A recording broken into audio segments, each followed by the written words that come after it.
Throughout the 130-year-plus history of Major League Baseball, there has been no shortage of epic moments on the field, historic come-from-behind wins, larger-than-life heroes, and a rich history that would make any die-hard baseball fan proud of their favorite sport. Unfortunately, on the other side of the coin, there have also been many dark and embarrassing times for the game of baseball going all the way back to the beginning. Gambling, cheating, bribery, collusion, and drugs have all found their way into Major League Baseball in the form of massive scandals that put a black eye on the sport every time. Today we'll be counting down 10 of the biggest scandals in MLB history, scandals that took over the newspapers to the point that no one cared about the scores or actual games. Some of these scandals threatened to absolutely destroy the popularity of the sport. Number 10, Steinbrenner seeks dirt. One of the most famous owners in MLB history, George Steinbrenner, was no stranger to controversy or scandal. He was the principal owner and managing partner of the New York Yankees from 1973 until his death in 2010. He is remembered for his constant meddling with the on-field team, along with the repeated firing and rehiring of manager Billy Martin. Steinbrenner was the one who instituted the military-style grooming code with the Yankees, forbidding any facial hair except neatly trimmed mustaches. This led to major controversy when star first baseman Don Mattingly refused to shave and was benched. When Goose Gossage was ordered to cut off his beard, he left a hugely exaggerated mustache as a joke, but it became his signature look. The biggest scandal involving Steinbrenner, however, has to be a situation with his star outfielder Dave Winfield. After the 1980 season, Steinbrenner signed Winfield to a massive 10-year, $23 million contract. Winfield made 8 straight All-Star teams as a Yankee, but hit poorly in the 1981 World Series, going 1 for 22. He also struggled down the stretch in 1985, and the Yankees failed to make the playoffs. Steinbrenner called him out, saying, "Where's Reggie Jackson? We need a Mr. October or a Mr. September. Winfield is Mr. May." But the scandal goes deeper than just trash talking. Towards the end of the contract, Steinbrenner tried to trade Winfield, but Winfield had veto rights and vetoed every attempted trade. Winfield had also sued Steinbrenner for not contributing to his foundation as agreed upon in the contract. When things seemingly couldn't get any uglier, Steinbrenner paid a gambler, Howard Spira, $40,000 to dig up dirt on Dave Winfield and his foundation. Spira owed $100,000 to bookies with connections to the mob and took the $40,000 to help with the debt. Spira told Steinbrenner that he discovered that Winfield had been squandering the foundation's money improperly, so now the Yankees behind Steinbrenner threatened to sue Winfield for misappropriation and misuse of funds. When word got to the commissioner, Fay Vincent, that Steinbrenner paid a gambler with mob ties $40,000 to dig up dirt on one of his players, he banned him from the Yankees' day-to-day operations for life. He was reinstated 2 years later on the condition that he dropped the lawsuits that he filed against Vincent. Meanwhile, Dave Winfield finally accepted a trade to the Angels, and Howard Spira ended up in prison for trying to extort $110,000 from Steinbrenner. Dave Winfield eventually made it to the Hall of Fame and decided that on the plaque he would be wearing a San Diego Padres cap. Number 9, Biogenesis. By the 2010s, it seemed that the steroid era was a thing of the past. That is, until a new scandal broke out in 2013. Several MLB players were accused of using performance-enhancing drugs, PEDs, in the form of human growth hormone.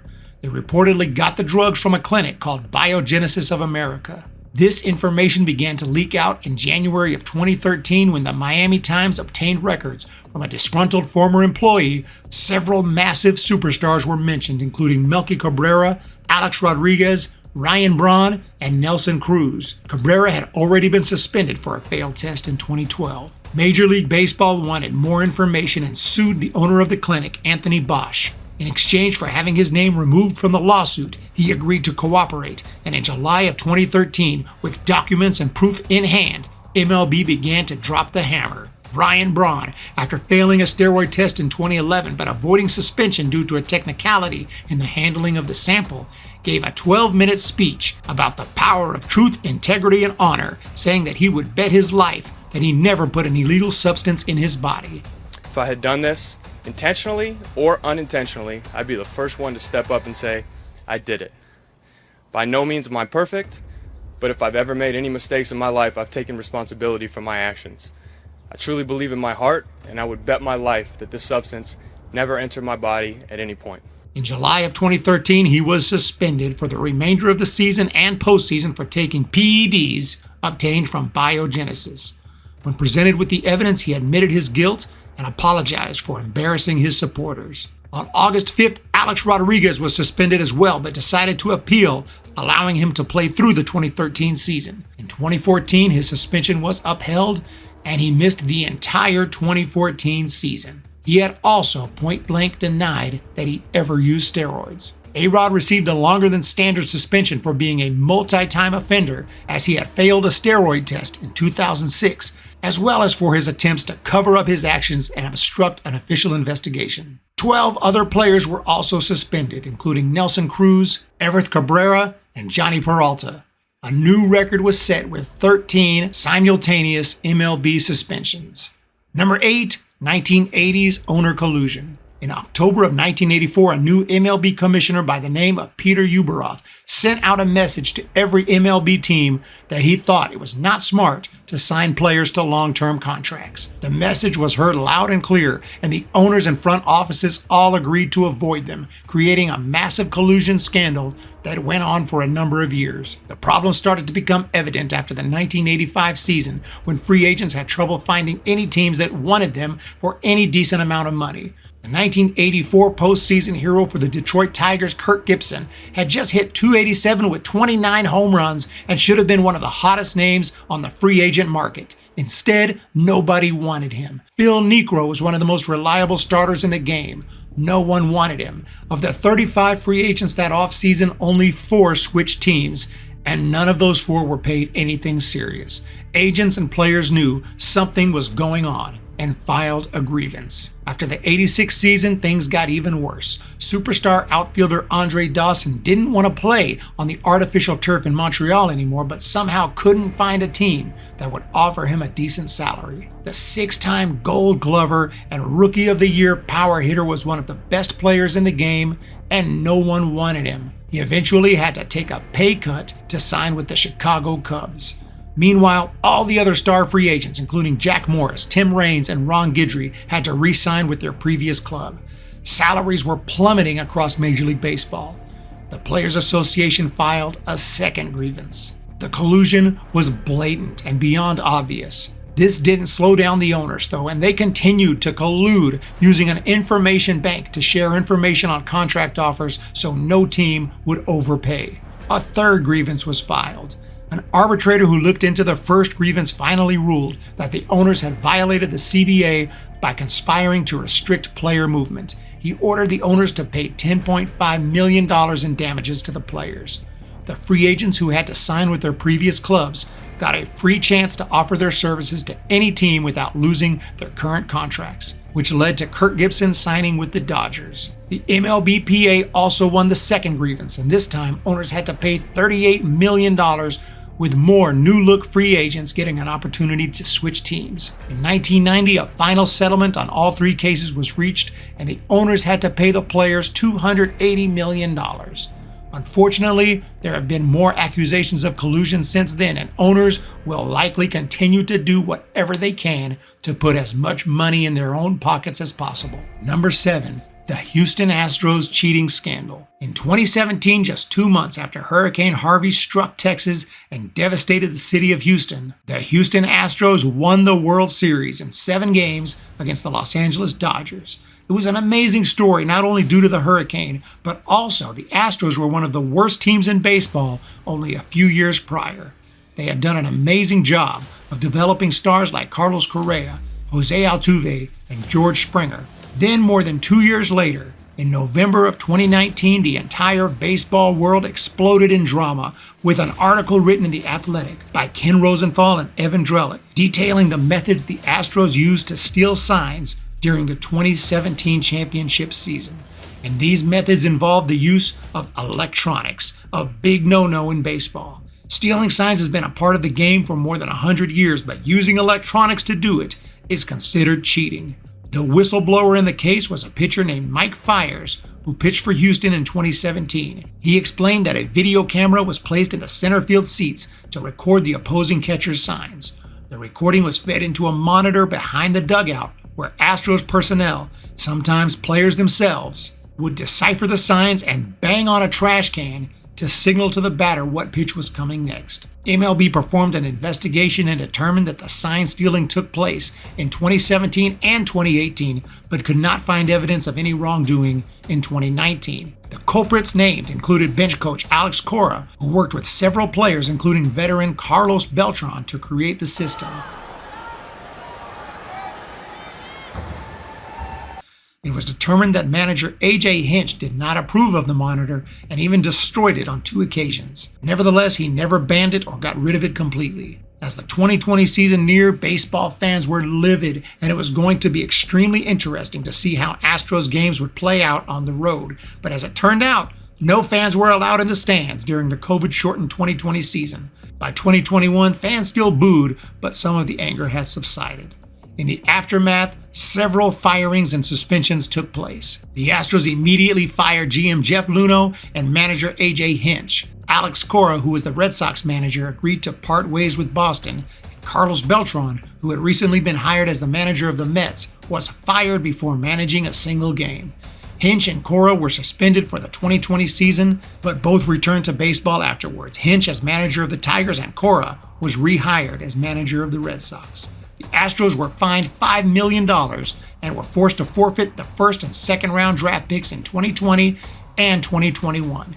The players were given immunity in exchange for their truthful testimony, which angered many baseball fans. The Astros players gave apologies at spring training in 2020, but it did little to calm the situation. A couple of months after the Astros scandal broke, it was revealed that the Boston Red Sox, who beat the Dodgers in the 2018 World Series, used the video replay room to steal signs during the 2018 season. Alex Cora was their manager at the time, but it was deemed more limited in scope and impact than the Astros sign stealing, and only one person, J.T. Watkins, a member of the club's scouting staff, was punished for transmitting information on the opposing team's signs during in-game play using the video room. Number 6, the banning of Pete Rose. The cardinal sin for someone involved directly in Major League Baseball is betting on a baseball game, especially if there is direct involvement in said game. Any player, coach, or manager who does it will be banned for life.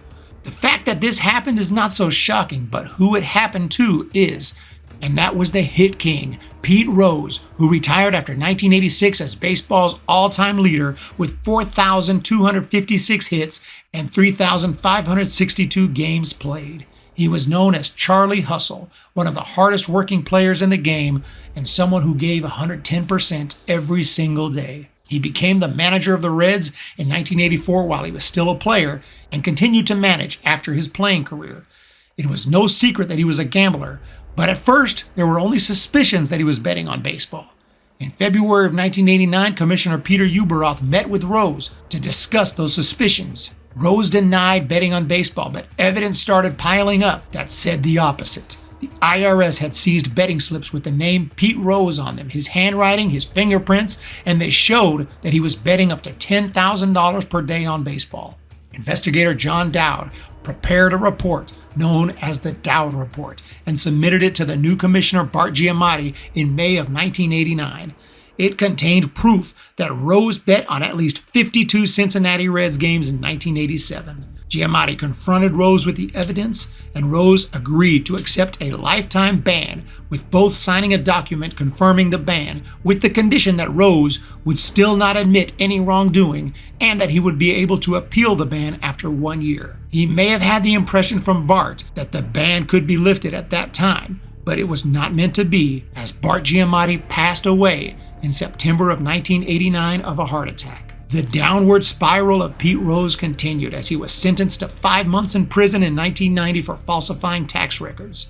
Then in 1991, the National Baseball Hall of Fame decided that any player banned from the game would also be ineligible for the Hall of Fame, which destroyed Pete Rose's chances of ever being a Hall of Famer. Rose continued to deny he ever bet on a baseball game until finally he came clean in 2004 with his autobiography, My Prison Without Bars. Pete Rose has continued to submit applications for reinstatement, but the commissioner, whoever it may be, has continued to deny them. Rob Manfred is the most recent to turn down Rose, saying, In short, Mr. Rose has not presented credible evidence of a reconfigured life. Pete Rose is now 82 years old, and if he is ever inducted into the Hall of Fame, he likely won't be around to witness it. Number 5, the Pittsburgh drug trials. In 1979, the Pittsburgh Pirates won the World Series, led by superstars like Willie Stargell, Dave Parker, Bill Madlock, and Doc Ellis. By 1985, however, the team hit hard times, losing 104 and finishing in last place. This was the least of their problems, however. During the early to mid-80s, freelance photographer Dale Schiffman and, believe it or not, the Pirate Parrot were working together to help operate a drug ring around the city of Pittsburgh. Okay, it was actually the man inside the costume, Kevin Koch. They supplied not only random drug addicts with cocaine, but also the Pirates themselves, and Schiffman estimated that about 2/3 of the 25-man roster were on coke. Their main connection with the team was Pirates pitcher Rod Scurry, who had pitched with the Pirates since 1980. During the 1984 season, FBI agents were on to the Pirates and began to interview Scurry. They compiled a list of drug dealers and players who bought drugs from them. They interviewed more players to help extend the list, offering immunity to the players if they agreed to testify against the dealers.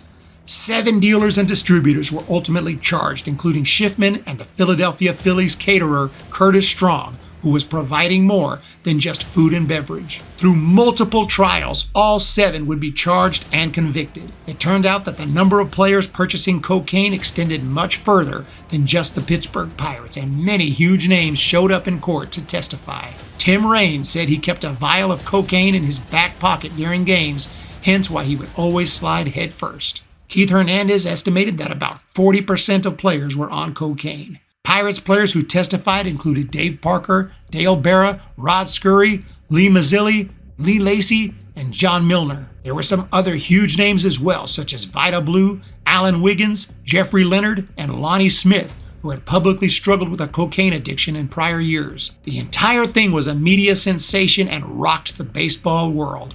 Commissioner Peter Ueberroth suspended 11 players, but they were commuted in exchange for fines and community service. 7 of them were considered longtime drug users and had to donate 10% of their salary to drug abuse programs along with 100 hours of community service. By 1987, Ueberroth declared MLB to be drug-free, and several of the players involved in the scandal had a sudden rejuvenation in their careers, including Lonnie Smith, Dave Parker, and Keith Hernandez. Others continued to struggle with drugs, and Ron Scurry died of a cocaine-related heart attack in 1992 at the age of 36. Alan Wiggins died in 1991 at the age of 32 after contracting AIDS due to his drug use. Number 4, the 1994 strike. Although a work stoppage might not be considered a scandal, the way things went down in 1994 almost destroyed the entire game, as for the first time in 90 years, there would be no World Series. It was not known if the fans would ever forgive the players for walking out over monetary reasons, despite the minimum MLB salary being in the 6-figure range, while minor leaguers who were paid less than minimum wage continued to play on. No other American major professional sports league has ever had to cancel an entire postseason due to a labor dispute. After the previously discussed collusion scandals of the 1980s, the relationship between owners and players was at an all-time low entering into the 90s. The owners were continuing to do whatever they could to keep payroll low, and when colluding to do so backfired, they decided to try something new, a salary cap. The previous collective bargaining agreement between players and owners expired on December 31st, 1993, and now owners not only wanted to put a cap on player salary, but they also wanted teams to share local broadcasting revenues to increase equity among all teams, including those in smaller markets. At this time, Fay Vincent was no longer commissioner since the owners forced him out after he supported the decisions in the collusion grievances and said publicly that they had stolen $280 million from the players. Bud Selig, who was one of the owners during the collusion scandal with the Brewers, was acting commissioner at the time and did not do much to help the two sides come to a compromise. The owners offered a proposal in June of 1994 that enforced a salary cap, eliminated salary arbitration, and allowed owners the right to keep a 4 or 5 year player simply by matching the best offer from another club. The executive director of the MLB Players Association was Donald Fear, and he had no trust in Selig or the owners. He rejected the offer and told the owners if they weren't ready to get serious quickly, the players would go on strike. The owners only doubled down, now withholding $7.8 million worth of pension and benefit money that was previously agreed to go to the players. A strike date was set for August 12, 1994. A few more proposals went back and forth, but neither side was willing to budge. And when the strike date came, players walked out, and the MLB season came to an abrupt halt. The Yankees were going to finally get back in the postseason for the first time since 1981, and it would have been the first postseason appearance for Don Mattingly. The Montreal Expos were 74-40, having their best season of all time, and they were looking to win their first World Series. Tony Gwynn had a chance to be the first player since Ted Williams to hit 400, and Matt Williams of the Giants was on a pace to threaten Roger Maris's single-season record of 61 home runs. All of that was out the window as the strike continued, and on September 14th, Bud Selig officially canceled the remainder of the season and postseason, including the World Series. The offseason came and went with no agreement, and things got really weird when Bud Selig declared that the season would be played anyway with replacement players. 1995 spring training was like no other as random baseball players showed up to replace true MLB talent. Some, like Kevin Millar, went on to play MLB later but would never be allowed in the MLBPA. Any current or former MLB players who played in spring training lost their membership with the union for crossing the picket line. An agreement was never really reached, but on April 2, 1995, a judge issued an injunction stating that the players and owners would be bound to the terms of the previous expired agreement until a new one can be reached. And so the players returned to action for a shortened 144-game season, but the question was, would the fans ever come back? Which leads us to number 3, Balco and the Mitchell Report. Major League Baseball had survived a lot, but whether or not it could survive the 1994 strike was a huge question mark going into the 95 season. As it turned out, many fans did come back, but attendance dropped around 20%. But there's nothing like a great baseball story to bring fans back, as Cal Ripken Jr. broke Lou Gehrig's seemingly unbreakable record by playing in an astonishing 2,131 consecutive games. And in 1996, something interesting started happening as the long ball became more common than ever. An MLB record 4,962 home runs occurred in 1996, with Mark McGwire crushing 52, and a typically light-hitting Brady Anderson smashing 50.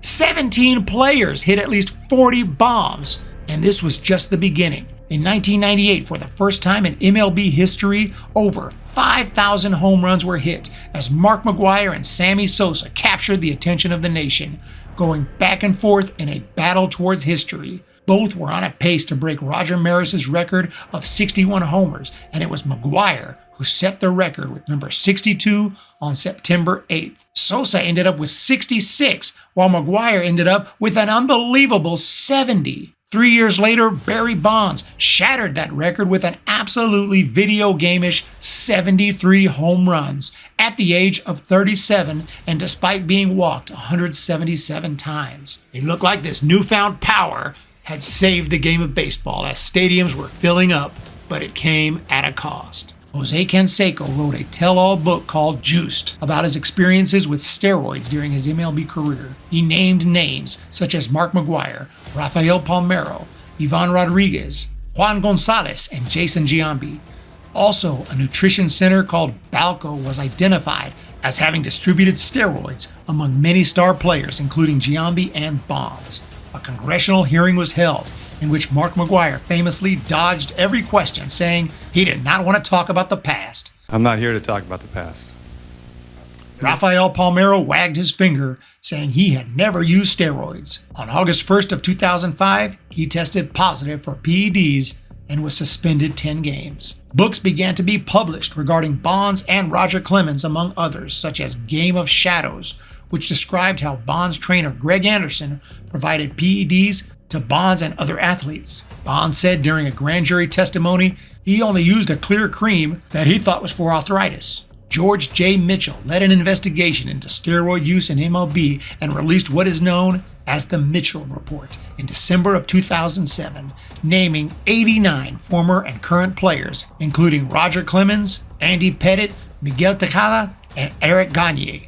He included recommendations for MLB in order to curtail the use of steroids in the game. Around this time, federal investigators decided to go after Barry Bonds and charged him with 4 counts of perjury and 1 of obstruction of justice. The trial did not take place until 2011, and Bonds was found guilty of obstructing justice and sentenced to 30 days house arrest. In 2015, the Ninth Circuit Court of Appeals overturned the conviction, saying that nothing Bonds said was material to an investigation.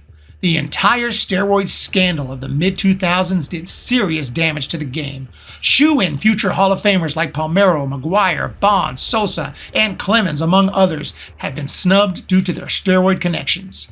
As of right now, the National Baseball Hall of Fame not only does not have a plaque for the hit king Pete Rose, but it also does not have one for the all-time MLB home run leader in Bonds, and there's not one for one of the greatest pitchers of all time in Roger Clemens. It's almost impossible to discuss baseball statistics or records without getting into an argument regarding steroids. The steroid era has clouded the entire landscape of baseball in a negative way and continues to be felt, especially because the steroid scandals are not even completely in the past and can always pop up again, as proven by the more recent Biogenesis scandal. Number 2, the 1919 Black Sox. In 1919, the Cincinnati Reds won the World Series 5-3 in a best-of-9 contest against the White Sox. It was a major upset, as the White Sox were heavily favored, but uncharacteristically played poorly and sloppy in multiple games. As it turns out, there was an explanation for that. The White Sox players had a strong dislike for their owner Charles Comiskey, who they considered cheap. He had a reputation for underpaying his players, even though more modern research indicates that he wasn't any worse than the other owners. In fact, the White Sox were one of the highest paid teams in the game. Nevertheless, the players felt underappreciated, and they played at a time before the union, so they had no way of voluntarily switching teams or bargaining for better pay. The White Sox clubhouse was also divided between the more clean and straight players led by Ivy League graduate Eddie Collins, and the more scrappy, tough, and rough players, led by first baseman Chick Gandil. It was the second group that began to discuss the possibility of throwing games for money. In September of 1919, Gandil met up with bookmaker and gambler Joseph J. Sullivan to discuss payment for throwing the 1919 World Series.